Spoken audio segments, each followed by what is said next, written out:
greatest brainwashing was to turn us away from the land. Because when we turn away from the land, we're turning away from our ability to be independent and to be free. Like we depend upon this to survive. No matter what race you are, what religion, we all got the same basic necessities as food, clothing, and shelter. We on a farm. I'm with the OG black farmer and the YG black farmer. You hear me? The farm is first, but we gotta understand first don't mean that's the end goal. Everywhere that you look at land, you're looking at a potential business opportunity. That's why these countries, they go to war to take people land. That's right. They want territory, they want to expand, they want that earth because they know what can be produced from it. For us in Chicago, any major city you in, there are urban farms popping up every year. That's right. So you don't have to see this and say, man, I'm a long way away. You can start small and work your way up. First get the skills and then get the land. Because business is warfare. So if we're at business and we're at war with one another, you know, and you're selling a certain thing that I'm selling, that could be taking food out of my family's mouth. And the raw material that I need to run the business from my brother, when the competition comes, there is no cutting me off because me and my brother are locked in with each other. How would you say learning how to grow your own food changed you as a person?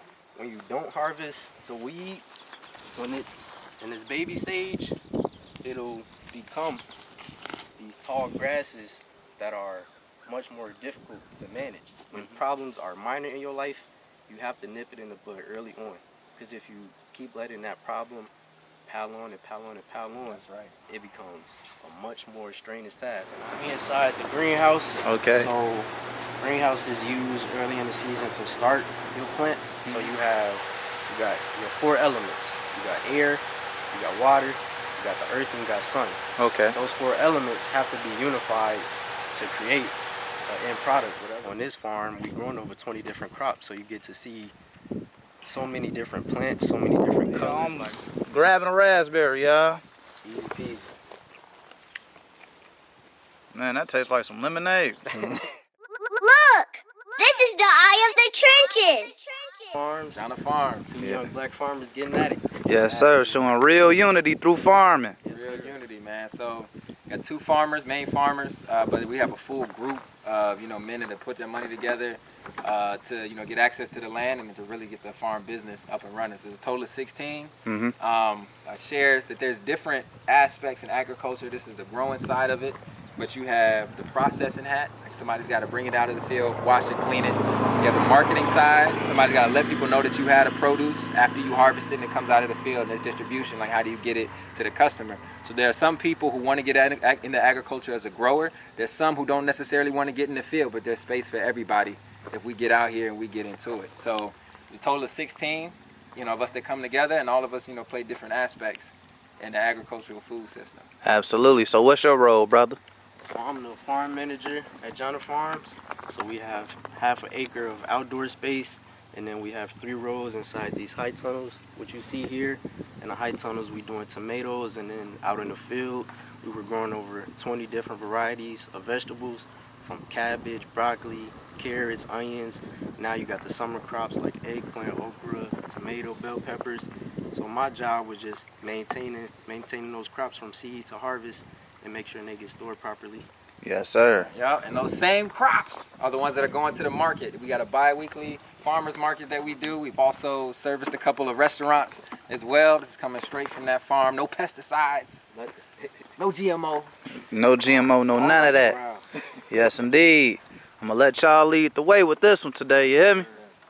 So in fact, some of the bell peppers we're growing, these are the red bell peppers. I'm going to show you where they're at in the field. Okay, cool. So I chose some of the best bell peppers we had out there and then saved the seeds from them. So I just put the date, bell pepper, and then the variety is called California Wonder. Okay. So this variety has been in existence since 1928. It's called an heirloom variety. So that just means this seed variety has been passed down for over 50 years. So wait, so you could pass down the same seeds that long? Yep. Just like we got ancestors in history, these seeds got parents too. Wow. Yes, indeed. Heavy. Yes, sir. I see you put on the exotic boots today, brother. I had to. I know where I was coming. You know where we were coming. So what do you want people to get out of this one today, bro? One, so one, the importance of farming for sure, but then also on top of that, group economics. You know, there are a lot of us. I've been seeing in a lot of the comments that there are those who want to, who know how to farm, but don't necessarily have access to land. You can partner with people, you know, who have money, who have funds, and if you put it together, like, you know, for us, it's a total of 16 in total. Everybody's not necessarily a farmer. There's 2 of us in a group that can farm, but by pooling your resources and putting your money together, you can get access to land. Absolutely. That'd be what I want people to get out of this, man. Grow, connect with those who know how to grow, pool your resources, and then pooling your resources, get access to some land. So break down how you all met then. You want to take it? I'll take it. Yeah, through the Nation of Islam. Come on. I was born and raised in the nation. Parents got registered before I was even born. Went to school at Muhammad University from kindergarten to 8th grade. Instilled in me a lot of the morals and manners I have. And then I personally got registered 2 years ago. Yes. And when I got registered, Brother Malik was one of the officers who was training me up and helping me become a better man, honestly. Praise be to Allah. So in the car, you mentioned the biggest brainwashing. Can you break down the biggest brainwashing they did to us? Greatest, Most Honorable Elijah Muhammad said the greatest brainwashing was to turn us away from the land. Because when we turn away from the land, we're turning away from our ability to be independent and to be free. So when I read that he said that, I was like, man, there's a lot of brainwashing that happened with us as a people when going through, you know, the transatlantic slave trade and slavery. But the greatest brainwashing was to turn us away from the land. And when you get into this land and you get into growing and you get into being productive, you begin to really see like what exactly that we were turned away from. You know, but just the way we were turned away from it, we could turn back to it and pick up these skills again and get back into the soil and reconnect so that we can start growing for ourselves and being productive on the land. Absolutely. So let's get into it. So first we gonna dump these in a compost bin. Okay. And I'm gonna show you where these actual bell peppers are growing at. Okay, cool. And to your point, the messenger, Honorable Elijah Muhammad, said the farm is first. But we gotta understand, first don't mean that's the end goal. That's right. So if we only are on the level of farming, producing crops, and making raw materials, and not converting it into actual goods, if we're not turning tomatoes into salsa, if we're not turning garlic into garlic powder, we're not turning these trees into homes for timber, clay into stone, then the farming just becomes a burden. Right. But once you have other people with those skill sets who can convert the raw materials into useful products for your people, then you're really creating an industry. Absolutely. Yeah. And how lucrative can this industry get, brother? Well, we could study America. They took cotton and made billions and trillions of dollars. To your point, cotton was first for them, but that wasn't the end. In the South, they was growing cotton.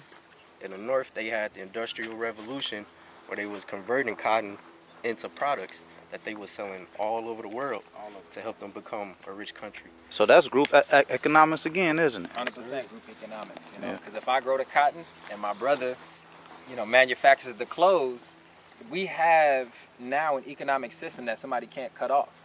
You know, your competition can't come to you and go to your supplier and say, no, don't sell them these clothing items anymore, which is something that we struggle with as a people anytime we get into economics. Because business is warfare.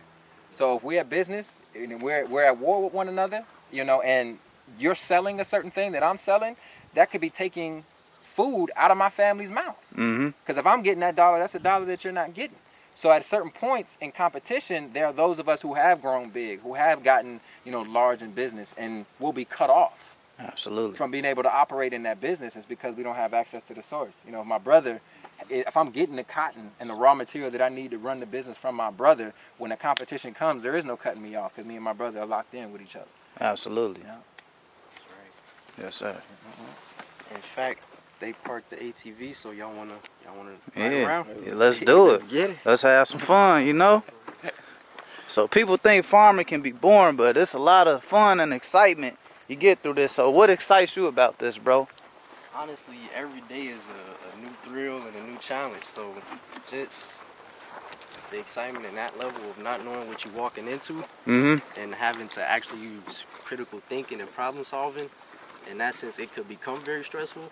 But then once you overcome that challenge, that's like euphoria on a level you don't understand. So Wow. that's why diverse growing methods is so important.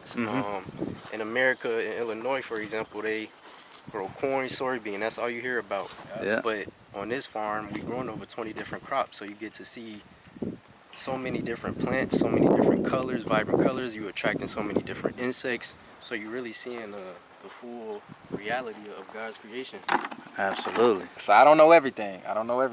But anytime I want to identify a plant, we could use the tools that we have. So I just took a picture of it. I'm going straight to ChatGPT. You say ChatGPT. Straight to ChatGPT. I'll drop this image in there. Wow. Add that photo. It's in there. We're going to load it and see what ChatGPT says. Now, we're not taking it on face value, but it's a good start to research. So it says this is actually common milkweed. Common milkweed. Identifies how it knows it's common milkweed. What can I do with common milkweed? And what can I do with it? Because everything, the things that we identify to be weeds, they're weeds because we just don't want them growing there. But everything has a purpose at Wow. the end of the day. So you can still learn what you want to do with things that are considered weeds. So that's what it does. What you say? It attracts pollinators. Oh, okay. It attracts pollinators. Let's get it. We on the road with it now. We on the farm. I'm with the OG black farmer and the YG black farmer. You hear me? Yes, indeed. We out here, man. We out here. We on the land. Feet on land for real. You see this? Get it out the mud. Get for it? real. Yes, indeed.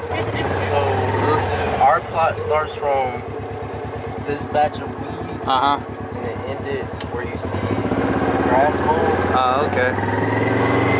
Yeah, we outside, man. I never thought this camera would take me this far. You hear me? Agriculture can become very efficient if you know how to think smart and not hard, as they say. So this method of irrigation is called drip irrigation. Yeah. So they connect it to their main water source, and then this little black plastic tube. It has little cuts in each line. Yeah. And then it literally just drops out water, just little droplets. But if you run it for an hour or 2 hours, it'll accumulate so much moisture that the plants will get the water they need. And then this black plastic is used with summer crops to keep the soil moist. Absolutely. And it keeps the soil warm, since the color black, it attracts the light of the sun. So it keeps the soil warm and moist. So it just creates a good condition for the plants to thrive. And you couldn't get away with hand water or nothing like this. That's fact. You gotta know how to be efficient, how to have some type of ingenuity. I learned with agriculture, it's really a field where all skill sets can thrive. That's right. Wow. There's science involved with this. If you're talking about calcium and iron in the soil, if you're talking about antioxidants in the vegetables, you got engineering. If you got to build and construct a high tunnel, be able to deal with weather elements, how to prevent wind from knocking over your structure. You got culinary, being able to cook what you actually grow. You running it down. So Yeah. so many different skill sets for people in this world of agriculture. It's not just you drop a seed in the ground, you water it, and you harvest it. It's a lot that comes with it, and it's a lot of skill sets that can be cultivated with agriculture. Absolutely. That's real. And some of you may be wondering, how do you pay to water all this? Because look at this, you get a shot of this. Yeah. This almost looks like a fire hose. There's a Yeah. lot of water It coming literally through here. It's that same material. Same material as a fire hose. So you can get access to free water through wells. Okay. So in drilling a well, you drill the well, a water pump into the well. There's large bodies of water that sit underneath the ground that you cannot see with your eyes, that you can tap into. It's like going straight down, pumping the water right on up, and there is no water bill. Small electric bill for your pump to pump the water up, but this is how people are able to irrigate large acres of land. You got water underneath your feet. Now, if you living in a city and you turn it on the tap, you getting the water bill. But God gave us water. It's right underneath our feet. We just need the knowledge to be able to tap into it. Nah, and then for with sure. that, tapping into that, you can water all your crops. You can give your animals water. There's a lot of different things that you can do. But that's how it's done. Absolutely. So I have a question, right? Since we see the soil beds, I heard someone speak on growing on bad soil. Can you break that down? Like, either one of y'all? Yeah. So one of the things that I heard a lot of people say was growing in the city. Sometimes when you're growing in the city lots can have lead in them. Yeah. A lot of the lead got there because in the past we used to have a lot of lead pipes. So the pipes sitting in the soil, corroding in the soil, breaking down, lead is in the soil. There are ways to remediate the soil. Some people scrape it out, and scraping it out, they bring in new soil. That could be really expensive. So what I recommend you do if you're in the city and you want to learn how to grow, you can apply a barrier between you and the soil. The same little tarp you have here, you could put at the bottom, put soil on top, and then grow into that. Or another method you could do, 24 inches of wood chip, and you can start to create a whole new layer of soil, and then you can grow on top of that. But I will say, regardless of where you are, there's something that you can do. Aziz was talking about ingenuity. There's ingenuity. Regardless of where you are, figure out what needs to be done to be able to grow in your area and do it and get started. And that's not going to be your stopping point. That's going to be your starting point. Absolutely. So don't let so much research about soil trip you up. Get some buckets, get a raised bed, put a little, separation between it, and start growing. And then if you want to get further into it, you can do soil tests. You can, take up the soil, send it to a university. They'll test it, send it back to you so you can see if there's anything in your soil. Absolutely. And myself, I didn't start knowing how to manage a lot like this. I started with a raised bed structure. That's right. 8 feet by 4 feet. Something that small. Then, even at home, we still use grow bags. No bigger than the size of these buckets. Growing onions in it, growing broccoli in it. So you don't have to see this and say, man, I'm a long way away. You can start small and work your way up. And I can send you some pictures of different ways you could grow. And if we go, my part-time job actually is 5 minutes away. They have a water well, and we show them how to grow over 10 different ways, in straw bales, and raised beds, and buckets, and containers. So it's really no excuse. You could build a raised bed out of cinder blocks and dump some wood chip, like he was saying in there, throw some bags of soil from a box store, and start growing. Yes, indeed. Let's get it. Yes, sir. On the way to the Harvo demo, y'all. Let's get it. We live out here in the trenches, scrunching, you hear me? Soldiering on the farm. Let's get it. Tomatoes. So those are all tomatoes right here? Wow.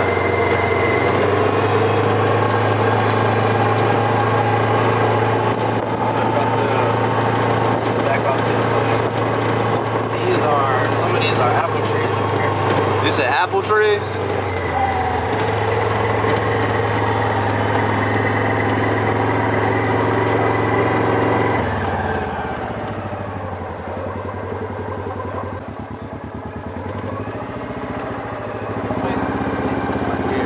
Illinois, we could grow so much fruit. We could grow raspberries, blackberries, watermelon, cantaloupe, apples, pears, blueberries, cherries, grapes. All that could be grown right here in Illinois. But we're shipping everything from Mexico and California. But we can have it right here at home. Right here. It'll be fresher. We'll know what was done to it, because it's hard to know what's really in your food when you're shipping it from another country.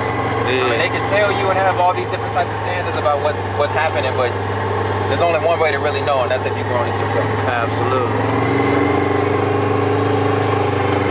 Thank you.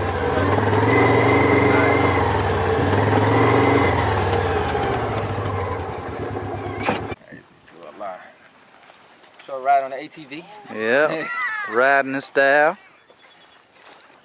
In fact, we're going to start off with the high tunnels where our tomatoes at.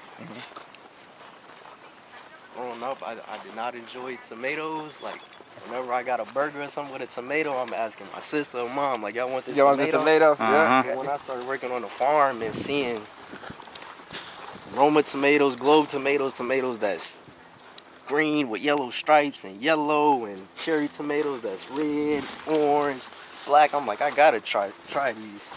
And they're actually more enjoyable, Mm-hmm. and I could actually tolerate eating tomatoes raw off the vine, working on the farm.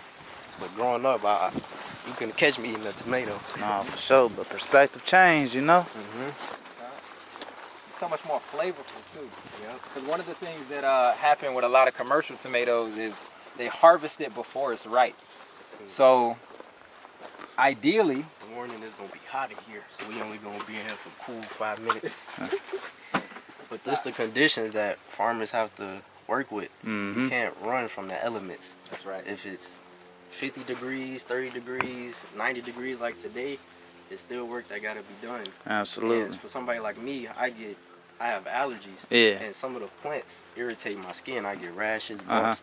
So no matter what, I gotta wear long sleeves, even on hot 90-degree days like today. Wow. So it's so much that goes into producing food that unless you actually know a farmer, volunteer on a farm, you really don't know all that it takes to be able to produce healthy, nutritious food without cutting corners, using chemicals. That soybean we see, Mm-hmm. the farmer who plant that, he probably visits this farm maybe 5 times a month. Wow. We gotta be on here every single day monitoring for pests, disease. You gotta see what's causing the leaves to change, what's eating your tomatoes, what's causing them to rot. So these are all tomatoes. Yes, sir. So these are Roma tomatoes, Mm-hmm. good for thicker things like salsa, Mm-hmm. canning, and then these are Globe tomatoes. So more of like a tomato you would use for a sandwich, slice it up. Okay, cool. So these are done already? Yep, these ready to go, Dang. ready to be used. In summer, still ripening like Uh-huh. these, you know.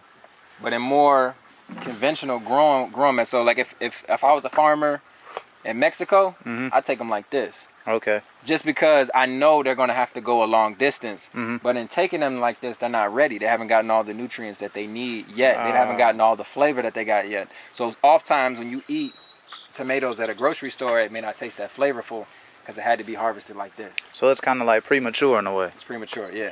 Yeah. Yeah. Okay. And then it ripens as it's on its way, Mm-hmm. you know, here. But it's not gaining any more nutrients. It's not really getting any more flavor in ripening on its way here. You want it to ripen here and then eat it.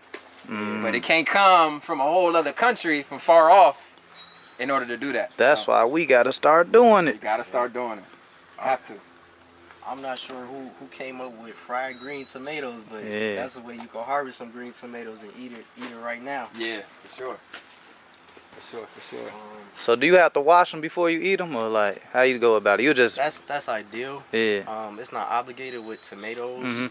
but it never hurt to For give it sure. a rinse. Yeah.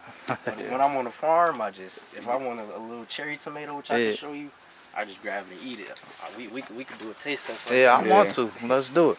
After you, brother. Appreciate you. This is real jungle, so pardon. Man, this is beautiful, bro. I ain't gonna lie. Be mindful of like some of these poles that are sticking out. Okay.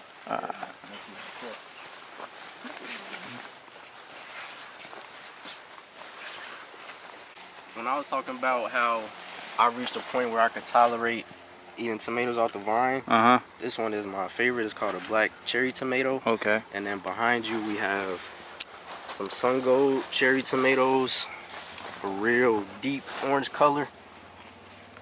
So if any of y'all want to do a taste test, Yeah, grab I'll do one. Hold on, young Will. Give me the camera, bro. Okay. Okay. Give me the camera. I want you to try this one. I want you to try this one. Toast to the cherries. Okay. Toast to the cherry. Bismillah. Bro, these taste way better. Try this one. It's that black cherry tomato. Black cherry. Yeah. That joint You can busting. snack Yeah. on these, right? Yeah. Yeah. Man. Y'all gotta get me out of here. I might eat the whole year.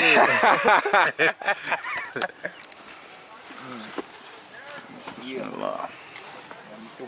Tomatoes require so much work compared to any other plant I've grown, because do you see how these are on a string with black clips? Yeah. For each one, you have to get on the ladder and hook the string up there to the wire up top. You have to do that for each one, every single tomato. And then as it grows, you're clipping each one, and as you're clipping, you're cutting off leaves that are diseased. You're cutting off something that's called a sucker, which is grown in between the main stem and the leaves, and that'll just cause the plant to weigh down, just makes it more heavy. It's okay to handle. It's not anything wrong with the tomato if it has suckers, but in this situation it's hard to manage, so we gotta prune that. So tomatoes, when you get a tomato on your dinner table, just know it was a lot of work going into taking care of that. Yeah. So, you know, I don't want to stray people away because they here working. You know, we in a generation where some people are lazy, right? Yeah. Can you explain where there's off seasons in farming? So you might have a long, hard 6 months, but you might have a smooth 6 months of no work just because of seasons. Right. So that's the value of being able to convert what you grow in the summer into a product for the winter, because you're not outside doing work. So tomatoes, you harvesting from July, let's say, to September. If you know how to turn that tomato into tomato paste, tomato sauce, to salsa, you have a product that you could sell throughout the winter. Absolutely. So that's just the value of having various skill sets when it comes to agriculture, or knowing somebody with that type of skill set, so that in that off season, when you in the winter time, you're still able to generate income. You're not doing as much laborious tasks, but you're still able to take care of you and your family financially. 100%. So I want to do this a little different. Malik, what's the question you have for him? What's the question I have? I would ask you, how would you say learning how to grow your own food changed you as a person? How has it changed me as a person? Yeah. Or not necessarily change, but let's say develop. How did it develop you as a person? Okay, could we do that out in the field? 'Cause Absolutely. I got a great example. It's on. So, Brother Malik, you want to ask your question again? Yes, I would. So, question is, how would you say agriculture has, or learn how to grow your own food, has developed you as a person? Through agriculture, one of my goals when I came here this year to manage this half-acre, honestly, I wanted to be able to extract spiritual and life lessons from the physical activity of agriculture. And 2 weeks ago, I was with a black farmer who's like a guide and a mentor for me. And he pointed out a big tree. Yeah. And he told his employees, he says, when you don't harvest the weed, when it's in its baby stage, it'll become these tall grasses that are much more difficult to manage. So that just taught me that when problems are minor in your life, you have to nip it in the bud early on. Because if you keep letting that problem pile on and pile on and pile on, That's right. it becomes a much more strenuous task. And I have a real world example with my car. I heard brakes screeching 2 months ago. I said, oh, it's not that bad. I could fix this later. I could hold off on this. Come to find out, about 2 weeks ago, every time I get in my car, if I'm accelerating or braking, it's the worst scratching noise you could imagine. And it ended up being a $640 repair. But if I addressed that problem when it was a baby weed, when it was a minor screeching with the brakes, probably would have been $200-300.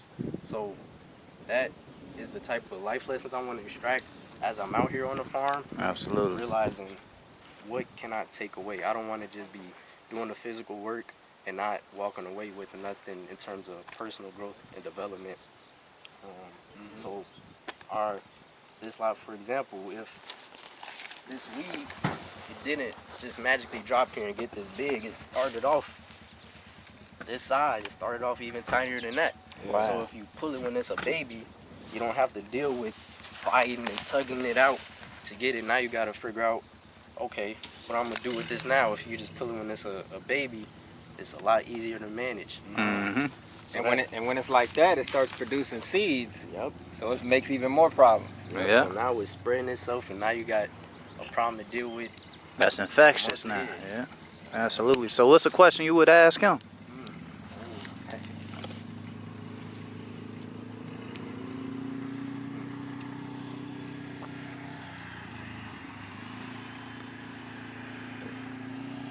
He's thinking. Let him cook. He's thinking. All right, because I got more for you. I'll keep coming. What are the stages you would take for a young brother like myself to acquire land and actually convert it into something useful for myself and the generations after me? Beautiful, beautiful question. The main thing that I would tell a young brother that wants to start farming right now is get the skills first. So access to land for farmers, is something that, a lot of farmers struggle with, but if you have the skills and you know how to grow, and you can start that right now, regardless of where you are, regardless if you're in the city or you're in a rural community, you can start getting the skills to be able to grow. First get the skills and then get the land. So if you're in the city, or you're in the suburbs, you got a spot in your backyard, get some buckets, some food grade buckets, put some soil in them, drill a couple holes in the bottom of them, and start growing in those. If you got a little bit more space, start in a raised bed in your home. Plant a couple of seeds and get started there, because the same principles that apply on a small scale will apply on a larger scale when you get more land. Now, once you get the skills, once you feel like you're starting to learn a bit, get with a farmer. Because there's a difference between gardening and farming. Gardening is, you're growing in your backyard, you're growing a little bit of food. But farming, there's a whole business to it. There's a whole business to it, to growing a surplus and methods that you need to know, and figuring out how you need to store things properly, how you need to market it, how you need to set up relationships with different restaurants. And you can learn that by working under a farmer. I learned from working under a farmer. Aziz learned from working under a farmer. Now that once you have that skill set, everywhere that you look at land, you're looking at a potential business opportunity. So there's homeowners with a lot of land that they got to cut, that they don't want to have to cut. You can lease that land from them. You can pool your resources with other brothers and then buy the land. Or brothers or sisters, I should say, and buy the land and get access that way. Or, there's different grants and different loans that you can go through to get access to the land. But if you don't have the skills to make the land productive and you have land, all you have is a tax bill. Facts. That's all you got. Facts. I ain't gonna lie, that's real. Skill development.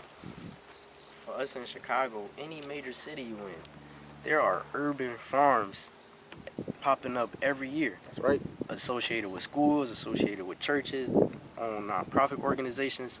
So if you just do a quick Google search, Chicago urban farms, you could find people to volunteer with. That's right. To start getting that skill set. 100%. And trust me, they will welcome that help with open arms. For today, we're going to harvest some okra and bell peppers. So for somebody who never known how to harvest an okra bell pepper from watching this video, you may see, okay, when I do my own okra and bell pepper plants, I know how to harvest it now. Or if you come and volunteer, you can learn in real life. So where can they volunteer at? Let them know. So there's spots this is a little ways out of the city. I'd recommend, there's a couple of organizations. If you're in the Chicagoland area, if you're not in the Chicagoland area, do what Aziz said, put in your city, urban farm. If you're in the Chicagoland area, Urban Growers Collective. Fantastic. That's why I learned. I did the apprenticeship through that program. There's Growing Home. That's pretty big. It does a great job. What a couple other ones that And then for me, 2 places I worked at and interned with. One is Garfield Park Community Council. They have a community garden. And then recently, I've been working with Stein Learning Gardens at St. Sabina, right on 79th and Racine in Auburn Gresham. Absolutely. You just gave an out west location and an out south location, so there's no excuses, y'all. No excuses. So these are our okra plants right here. Wow, so that's what the okra looks like at first. It's a real beautiful flower too. Okra is one of the easiest plants for me to grow, honestly. Easy peasy. Okay. Snip it, throw it in the bucket. You got another knife? I do.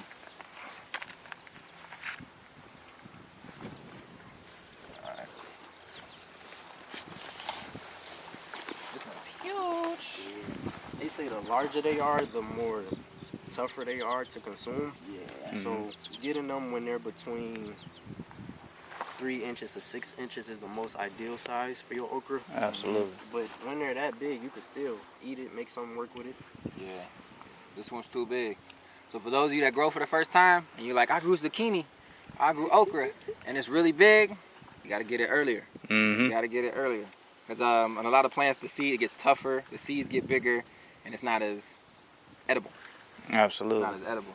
So these are a little bit on a smaller scale, but these are good sizes you want for your okra. And in terms of diversity I was talking about, some people never knew it was red okra. Yeah, I didn't either. Some people never knew it was green tomatoes that are actually ripe. You have orange tomatoes. You have so much different varieties when you work at a community garden or on a sustainable farm that's not just doing the conventional method. Absolutely. And then behind us, we got the bell peppers. Okay.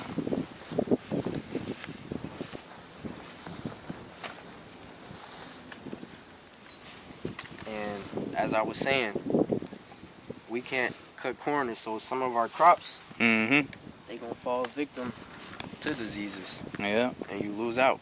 So that's why with bell peppers, most people harvest them when they're green. When they're green, they turn red through a chemical called a carotenoid. The carotenoid carries the antioxidants in it, but sometimes before it even could fully turn red, it's already overcome by pest pressure or disease.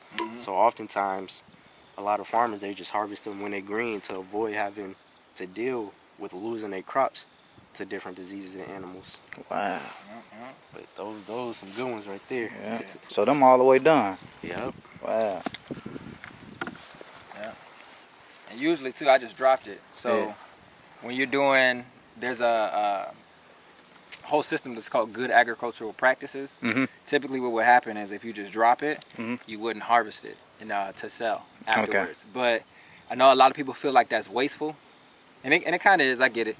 But if you instill in the mind of everybody that's working on the farm that you don't drop food, you just drop less food. Facts. You just drop less food. So just get that in everybody's mind early on that you don't drop food. If it's dropped, it's wasted, and then now you won't drop it as much. Yeah, But you take better care. Yeah, you take better care of it. You take better care of it. But yeah, that's called good agricultural practice, and that's something that goes into the importance of learning from a farmer, somebody that does it as a business. Absolutely. Because you'll get all these different practices and different methods and things that we should do from learning from a farmer. So. And these bell peppers, these two that we have in our hand, are the exact same variety, the exact same plant. Different shapes. It's actually this one that I was saving the seeds from earlier. The exact same California Wonder bell pepper.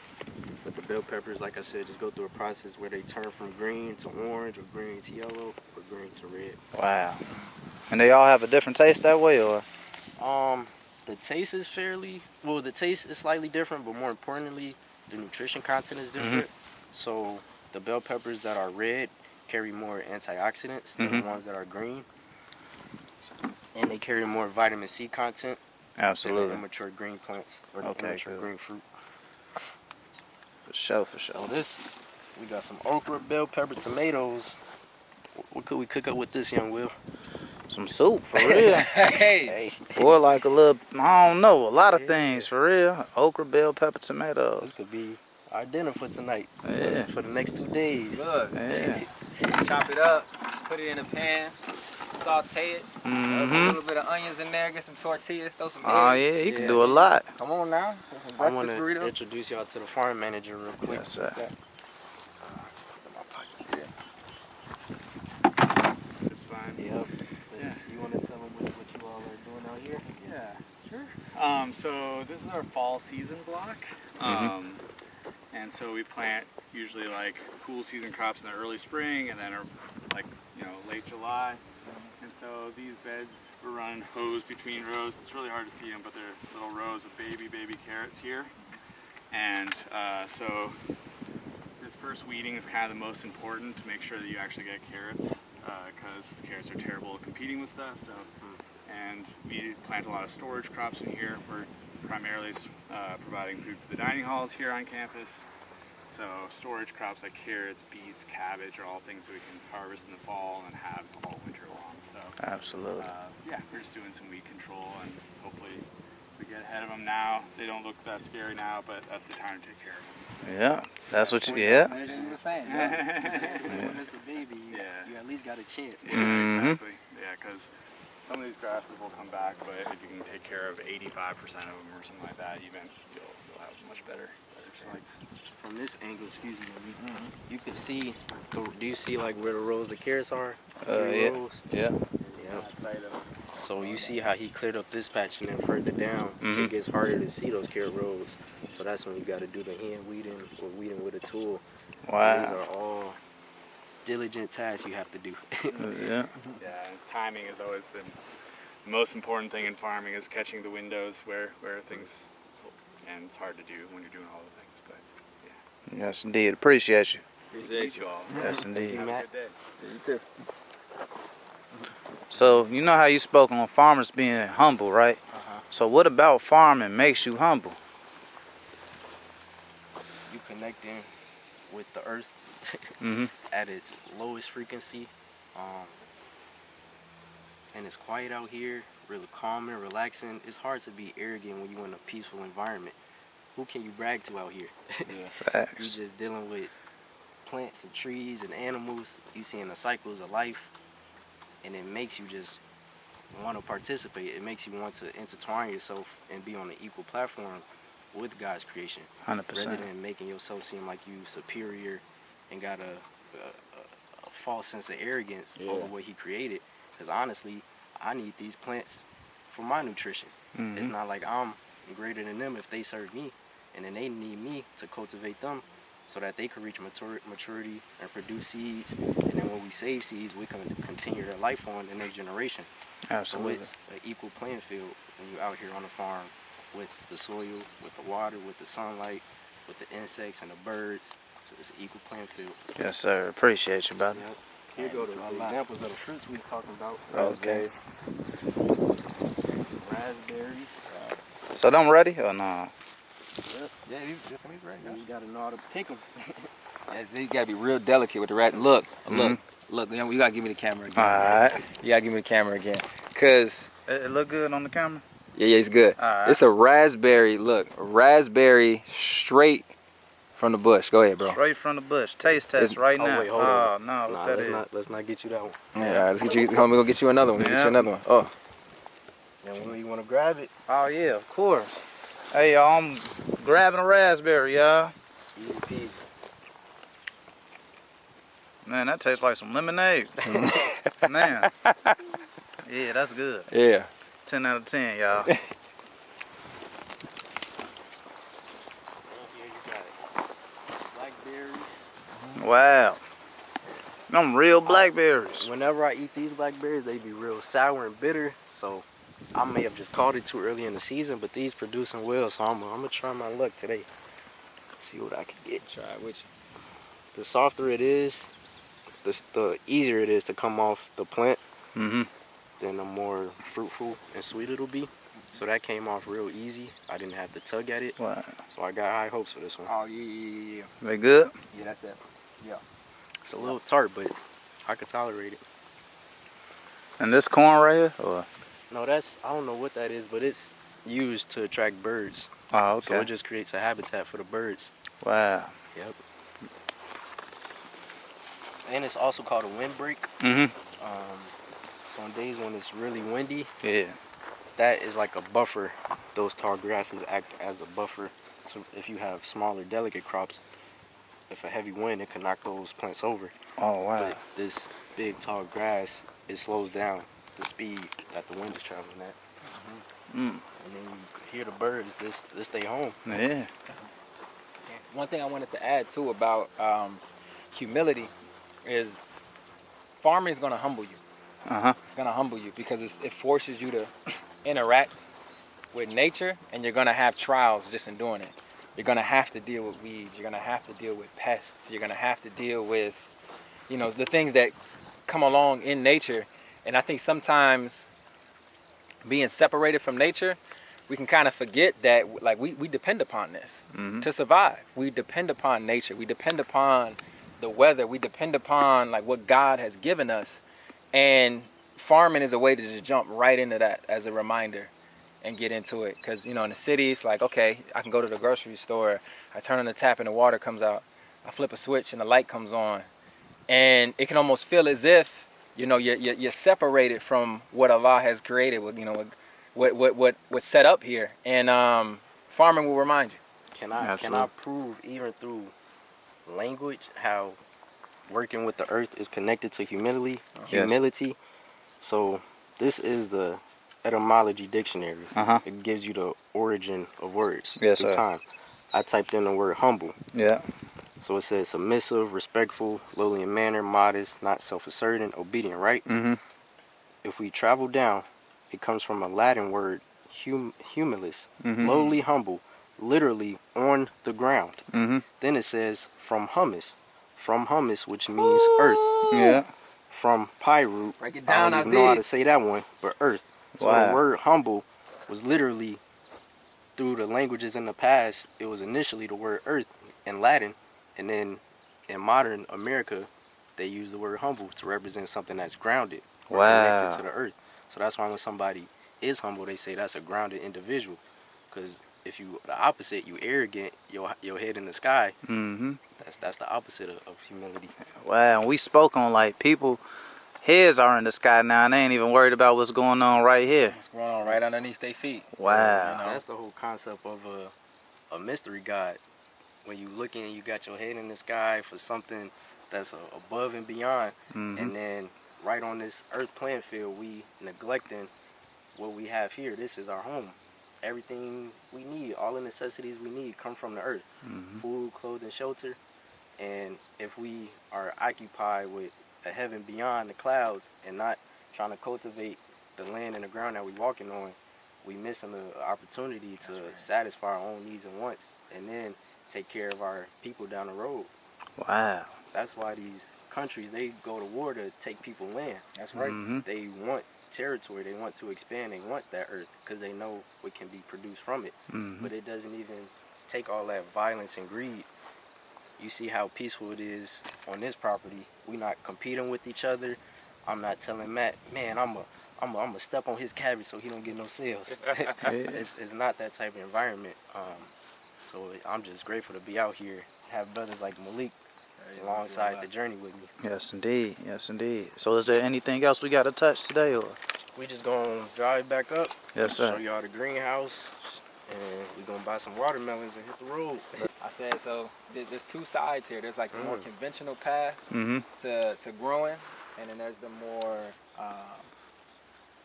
I would say current and up to date form of agriculture. And I know some people are gonna feel like, what? How's it current and up to date? I think right now, the conventional soybean corn form of agriculture is getting smashed by the international markets. You know, Wow. Trump has put in all these tariffs, and one of the main things that countries respond with when you put a tariff on them is agricultural tariffs. And the reason is because you can get soybean from so many different countries. I might as well just hit you with that first.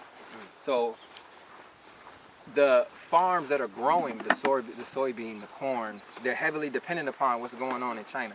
Heavily Wow. dependent upon what's going on in Russia, even though they're right in your local community. But instead of being worried about what's going on afar off in these other countries, we could focus on a different form of agriculture and grow food here that the people are going to eat here, and stop importing all of these other foods from other places. Facts. But we have to change the way that we think about agriculture. We have to change the way that we grow, and we have to be conscious about training people to grow on this level locally for people in the community, so that we can eat without having to bring in food from elsewhere.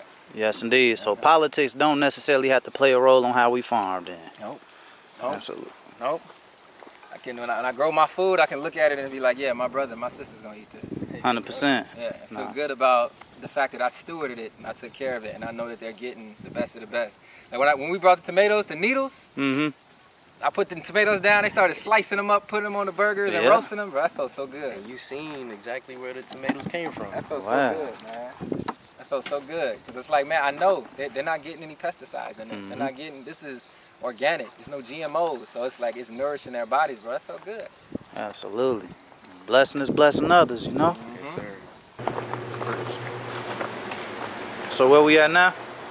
We inside the greenhouse. Okay. So Greenhouse is used early in the season to start your plants. Mm-hmm. You got the trays with soil, throw the seeds in there, and then it gives the young plants an environment to be able to grow without having to deal with insects, without having to deal with heavy nature elements, and then you transplant them outside into the field.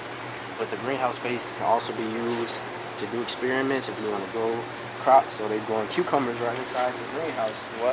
And we was talking about how if you got any type of construction skills and know somebody in your family who can build just a basic wooden raised bed. So everybody got a role. Everybody got a role. Build a raised bed, dump some soil in there, and you can grow some stuff right in your backyard. You can make this whatever size accommodates your backyard. This is called a raised bed. Yes, indeed. Yes, indeed. Also in the greenhouse, after we harvest the onions Yeah. and the squash, we let them dry in here. So it's called curing.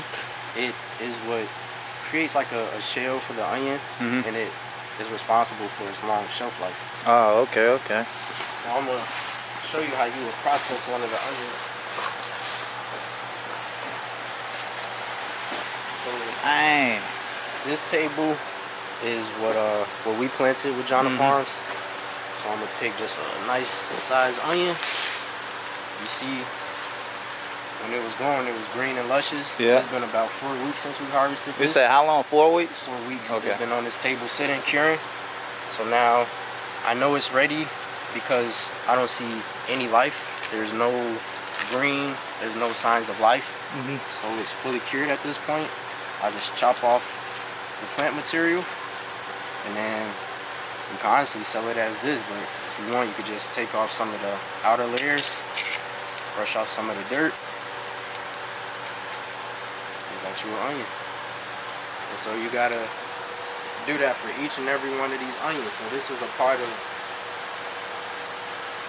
this is the working hard part, not working smart. I don't know if it's any automated way you could do this, but each and every onion you gotta come, chop it. But see, they give somebody else a role who doesn't know how to grow. They could do this part, you know? They can do this part, and this is the processing step. So it comes out of the field.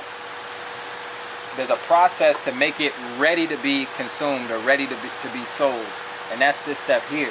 So there's some people that's like, man, I like being on a farm, but I'm really not trying to be out there in that field like that. Okay, there's another thing that you can do, and then you can keep records on what we have and when things are ready. Some people like that type of work. There's space for that. There's some people, after you get it like this, nobody knows that we have this. Facts. So there's some people that gotta go out, got the gift of gab, talk to different restaurants, talk to people at the markets to get them to buy this. And then we get ready to do the last step. We got produce that we need to bring up. We about to do the distribution and take it from here, because now it's ready to go. We got people that want to buy it, but we gotta go get it to them. Yep, so we need people that like to drive, like to, all that. Truck drivers, all that. Sell a product, everything. All of that. There's something for everybody in agriculture. Farm is first, but it ain't last. Wait, say that again? Farm is first, but it's not last. Yes, It's indeed. a lot of steps before you actually sell a product and make it useful. Absolutely. So we're gonna take these home with us if y'all want some onions for y'all family. Okay. I got a lot of onions. I'll take one. Yeah, I'm gonna grab one for my mom. Thank you. So I got one last question for you, brother. Yes, sir. You know you got that hat on, right? Yes, sir. So what does unity mean to you? Pulling from a farm perspective, it means pulling all parties together for one end goal. So you got your 4 elements. You got air, you got water, you got the earth, and you got sun. Okay. Those 4 elements have to be unified to create an end product, whatever plant you're growing. There's a balance between the earth, between the air, between the soil, between the water and the sunlight to create an end product. If you get too much sun, you're gonna dry out and kill your plants. But if those elements are unified, if they know how to work together in harmony, then you can walk away with a successful, mature product that you can use for your benefit in the future. Absolutely. So what does it mean as a nation perspective, brother? Unifying all of our skills, coming together, that no matter what race you are, what religion, we all got the same basic necessities. That's food, clothing, and shelter. Yes, and we sir. are seeing that how we can produce the food.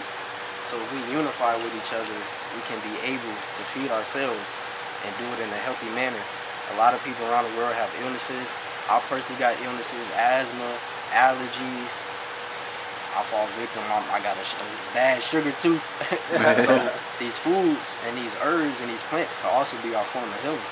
So 100%. once we unify, know how to grow it, process it, sell it, and have people who are scientists know how to use it to cure different ailments.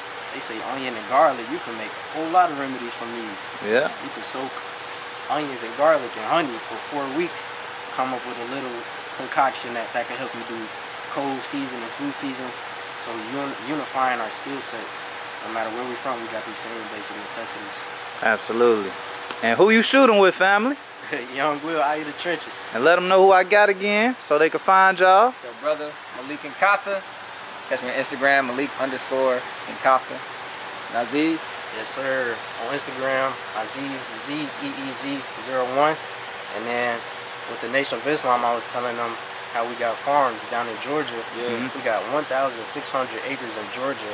I went down to work there last November. I was going to volunteer, honestly, just to get a feel for what it's like to farm on something that big. This is 6 acres. That's 1,600 acres.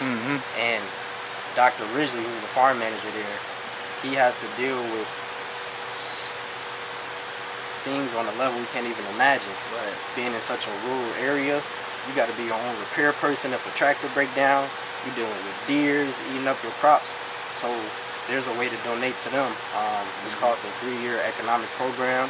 You could send a check or money order to 4855 South Woodlawn Avenue if you want to contribute to that farm, and then being able for us to process it and get it to our people in America without any of the chemicals that they put in our food nowadays. Yes, indeed. So donate it to them is donated to yourself, man. So go do that. That's a fact. That's a fact. Let's do it. Let's do it. Let's do it. Cause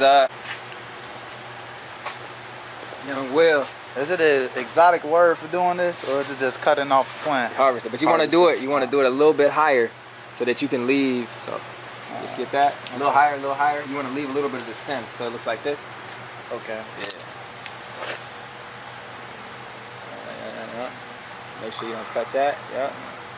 There you go. Very cool. Hey, cutting that off ain't as easy as it seems, y'all. It's a technique to it, man. Yeah. We're loading up some produce, so we have some bags that we're going to be selling at our market on Sunday. It's already pre-made bags. Got garlic, onion, tomatoes, and pepper in them. Yeah. 6 Roma tomatoes, 2 yellow onions, 2 Absolutely. green bell peppers, and 1 garlic. Yeah. We're gonna load these up and then get a couple more things. Load those up as well. Absolutely. Bring them back on down. Store them in the cooler. Bring it back to the people. Ready. Yeah. Ready. Flip it, they'll be able to stack. We need people to do this too. Strong people, you hear me?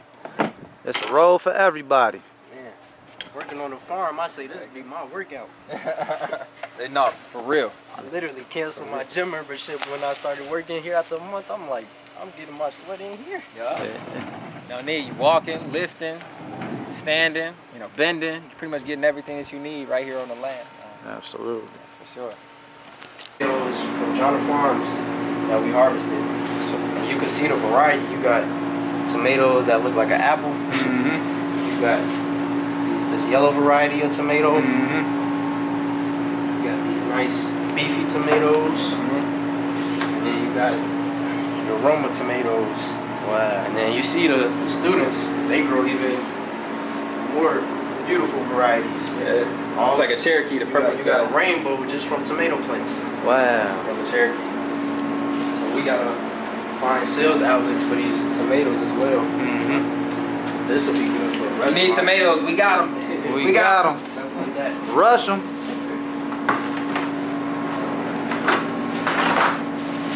This is our bin as well. I'm gonna bring some okra back to sell. Do y'all family cook eggplant or anything? Not really. Yeah, this was the farm manager Matt. Him and his interns grow the watermelon. Yeah. He giving us a wholesale price, so we're gonna buy some and sell them at the mosque this Sunday. Absolutely.